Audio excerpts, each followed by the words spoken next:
Okay, let's do this. This is gonna be such a sleigh when I get it to sit right. That'll do. You know what? I'm gonna tuck them back. Tuck them back.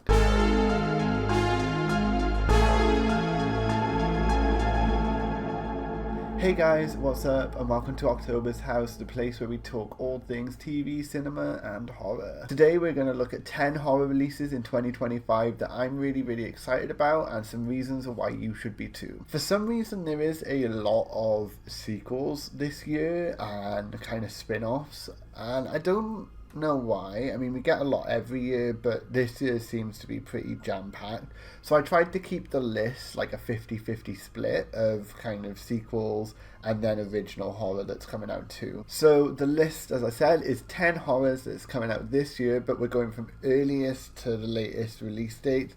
We're going off the UK releases because I am in the UK. Obviously, there's a lot more than 10 horrors that are coming out this year, but these are just 10 of the ones that I'm most excited for. Also, don't worry too much because there won't be any major spoilers in this video. I will talk a little bit about the plot, but I'll only be working off of confirmed information from, like, say, interviews and promo material. So let's get into it.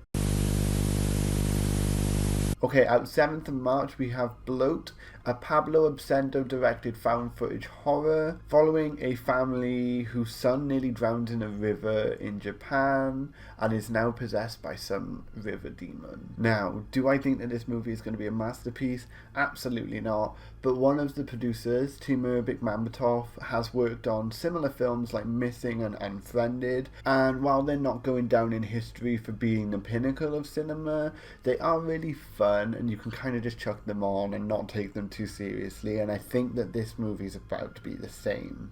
With that being said, I do think that there are some great concepts in this movie.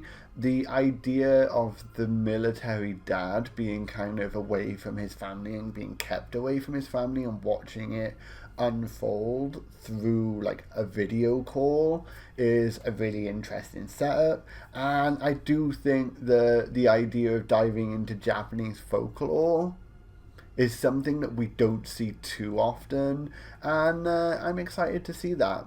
So while I don't think that this is going to be an amazing film, I do think that it's going to be a fun little romp just to kind of tide us over until the bigger releases later on in the year. Not long after the 7th, on the 14th of March, we're getting a psychological thriller called Opus from director Mark Anthony Green. Now, he only has one other credit, and that's for a short film, Trapeze USA, but for a feature-length directorial debut, this looks absolutely storming. There's quite a few reasons why I'm excited for this movie, but for starters, it just straight up looks Peelian. I absolutely love Jordan Peele, and this is just drizzled with inspiration from him. So secondly, this cast kind of looks incredible. We have John Malkovich, we have Amber Midthunder, we have Murray Bartlett, and who I'm most excited for is Iowa Debris. She's it right now. I love her so much, and I'm really excited to see her in this. The cast seems to like be handpicked from like across TV, and it's kind of giving. And thirdly, the plot revolves around a cult, and anything to do with cults, I am seated. The plot revolves around Io's Ryder character being invited to a compound by a pop star that's been missing for 30 years, and she seems to be part of his plan that he's putting into motion. We are fully diving into the cult of celebrity and the cult of personality. Incredible, cannot wait. It's A24 because of course it is. The trailer is outstanding, it's stylish, it's paranoid, it's weird, and I genuinely think this probably could be one of my favourites of the year. We'll see how it goes. But mark this one down because it's going to be insane. So on that same day that Opus is releasing, on the 14th of March, we're getting another movie called Borderline. I've just watched the trailer for this one recently, and I absolutely needed to add this one on. This was kind of a late addition to this list, but it absolutely looks crazy. Coming from the director of Cocaine Bear and The Babysitter, the plot revolves around a pop star whose home is invaded by a deluded fan who thinks they're getting married. The film is led by horror goddess Samara Weaving and Ray Nicholson, the son of horror legend Jack Nicholson. The formula for this movie seems to be lining up for it to be perfect. It does seem to have like a little sprinkling of Saltburn, so maybe it'll have that kind of blooming popularity like Saltburn did, because this looks unhinged, it looks insane, and it also looks really funny. So very, very excited for this one. Next up, we have Blumhouse's next release, The Woman in the Yard, coming on March the 28th. Blumhouse has been a bit hit or miss over the last couple of years, but I do have faith in this one. Directed by Jaume Collet-Serra, who's known for cult classics such as Orphan and House of Wax, this movie centers around a family that keeps seeing a woman draped in a black cloak in their front yard. I'm going to be completely honest here and say that I haven't seen any of the cast in anything else, but I have to believe that there's going to be some good performances here because the concept itself looks really great. A good traditional scary Friday night date kind of Blumhouse movie, and in all honesty it kind of looks like a less stylized, more grounded Insidious type deal. I really hope that this movie doesn't go the way of Imaginary and actually delivers on a really cool concept. I am feeling good though about this one and feeling excited. So moving into April, we have a movie that I wasn't really expecting to be excited for, but on April 18th we have a movie called Sinners coming out. This movie is directed by Ryan Coogler, who's had some hits in the past decade, directing both Black Panther films and Creed.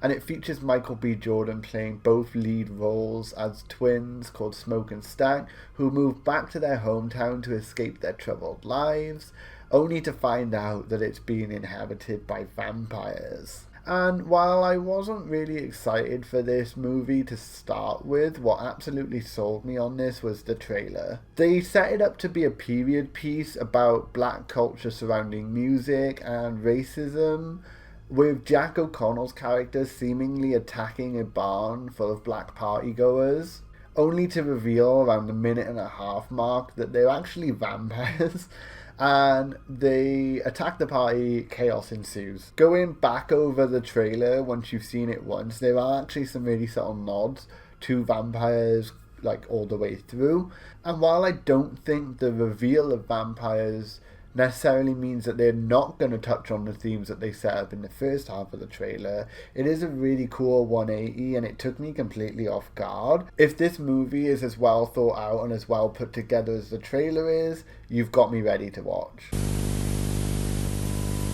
At the start of summer, we have something that I have waited 14 long years to watch, and that is Final Destination Bloodlines. There is a relatively big team of directors and writers for this movie, but my standout is Guy Busick of Radio Silence, who handled Scream Revival back in 2020. So I have faith that this 6th installment of Final Destination, after such a long hiatus, is going to be really great. We only really have a small teaser to go off of, and some small plot details, but it really does look like they're going for a darker tone and a little bit of a darker aesthetic with this one. Watching the teaser, I remember saying to my friend that this kind of reminded me of Saw, early 2000s vibes, you know, a bit more industrial, but we'll see how that translates into the actual movie. With the minimal plot details that we do have, it looks like Death is now stalking family lineage, and it's looking like we're going to get a little bit of a format switch up and a little bit of a shake up in the lore. We're probably going to learn some more details, which I'm really, really excited about. With it taking so long and FD6 going through multiple iterations before landing on Bloodlines, I am interested to see what they finally kind of landed on and where they go with the franchise. I think that this could be a new beginning, similar to Scream 2022. And while there are some rumors and some unofficial kind of details floating around out there, I don't want to talk about them here, but I will be doing a separate kind of Final Destination set of videos going into the lore and where I think Bloodlines is going to take it.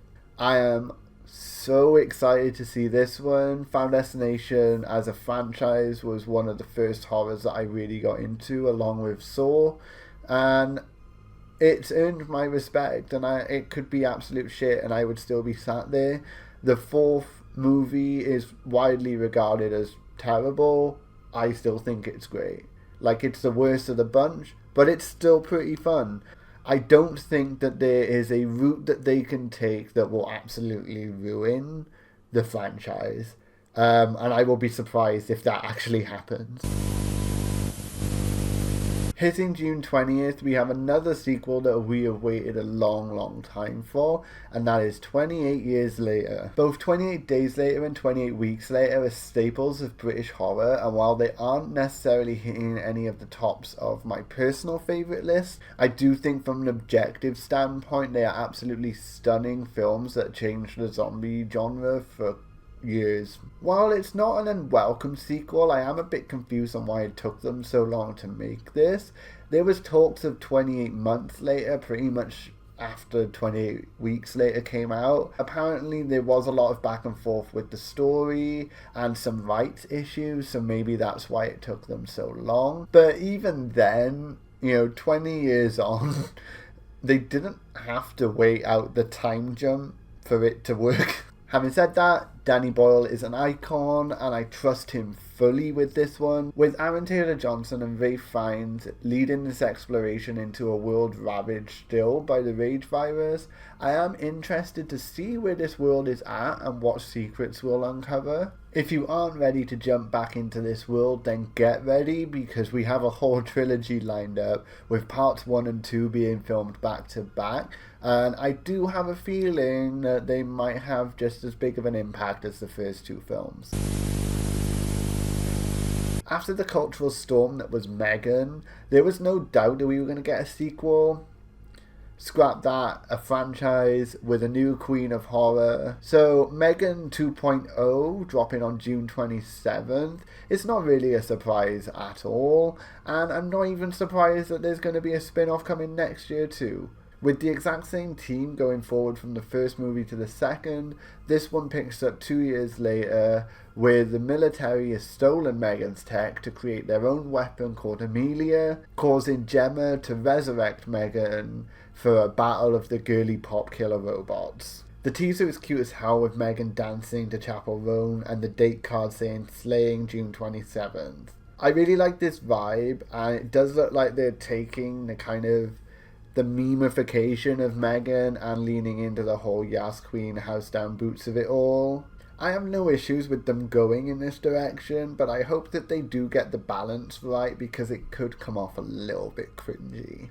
Either way, be ready to be seated for this movie, and be ready for Von Dutch or 360 to end up on the soundtrack, because this is going to be an event film.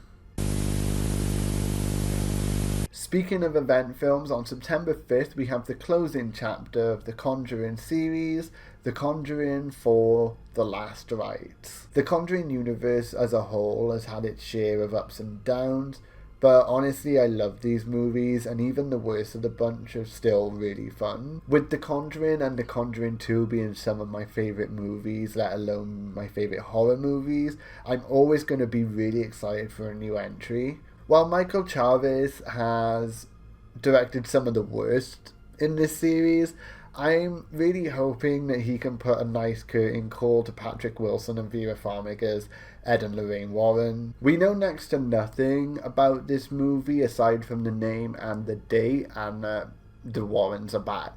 Having said that, there have been some leaks, but similar to Final Destination, I'm not going to go into them now. But what I will say is that if they're true, if you enjoyed the first two movies, you'll probably end up liking this one too. Don't let the third movie fool you, because while we are absolutely still going to be getting Conjuring universe movies, I do think that this one's going to be a really nice final chapter to the main series.